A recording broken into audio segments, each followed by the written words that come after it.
कार्तिक का महीना आया। सभी औरतें तुलसी माता को जल से सींचा करती थीं।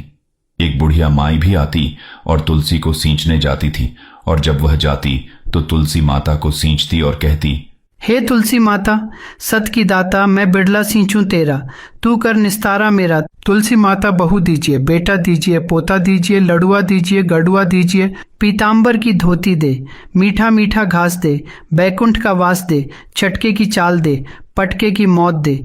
तुलसी का पत्ता दीजिए, मुंह में गंगा जल दीजिए, सूरज की साख दीजिए, गंगा जमुना को नीर दीजिए, चंदन का दाग दीजिए, झालर की झनकार दे, दाल भात का जीवन दे, ग्यारस की मौत दे, श्री कृष्ण का कांधा दे।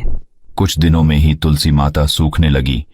तब श्री हरि विष्णु जी का ध्यान गया और उन्होंने तुलसी माता से पूछा, हे तुलसी, इस कार्तिक के महीने में औरतें तुम्हें सींचती है, तुम्हारा भजन गाती है, तुम्हारी पूजा करती है, तुम्हारा गुणगान गाती है, फिर भी तुम क्यों सूख रही हो? इसका कारण क्या है? तब तुलसी माता ने भगवान विष्णु से कहा कि मुझे सींचने प्रतिदिन एक बुढ़िया आती और कहती है, एक बूढ़ी माई रोज आती है और कहती है, हे तुलसी माता, सत की दाता, मैं बिड़ला सींचूं तेरा, तू कर निस्तारा मेरा। तुलसी माता अढुआ दे, लड़ुआ दे, पीतांबर की धोती दे, मीठा मीठा घास दे, बैकुंठ का वास दे, चटके की चाल दे, पटके की मौत दे, चंदन की काट दे, झालर की झनकार दे, दाल भात का जीवन दे, ग्यारस की मौत दे, श्री कृष्ण का कांधा दे।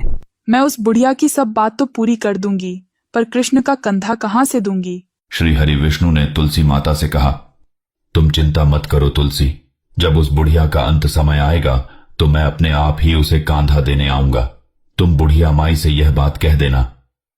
कुछ दिनों के बाद बुढ़िया मर गई। बुढ़िया के मरने पर सारा गांव इकट्ठा हो गया और उसका अंतिम संस्कार के लिए उसकी अर्थी उठाने लगे, लेकिन तभी वह बुढ़िया बहुत भारी हो गई, जिस कारण उसकी अर्थी किसी से भी टस से मस नहीं हुई। लोगों ने बहुत कोशिश की, लेकिन बुढ़िया की अर्थी को उठा नहीं सके। सभी लोग बोलने लगे कि यह बुढ़िया तो बहुत संस्कारी थी, दिन रात पूजा पाठ करती थी, इसने तो पाप नहीं किया था, फिर यह इतनी भारी कैसे हो गई? तभी भगवान विष्णु एक ब्राह्मण के वेश में वहां पर आए और पूछने लगे कि भीड़ क्यों लगी है।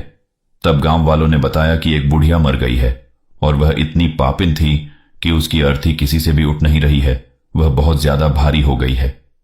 ब्राह्मण के वेश में भगवान बोले कि मुझे इसके कान में कुछ कहने दो, फिर यह उठ जाएगी।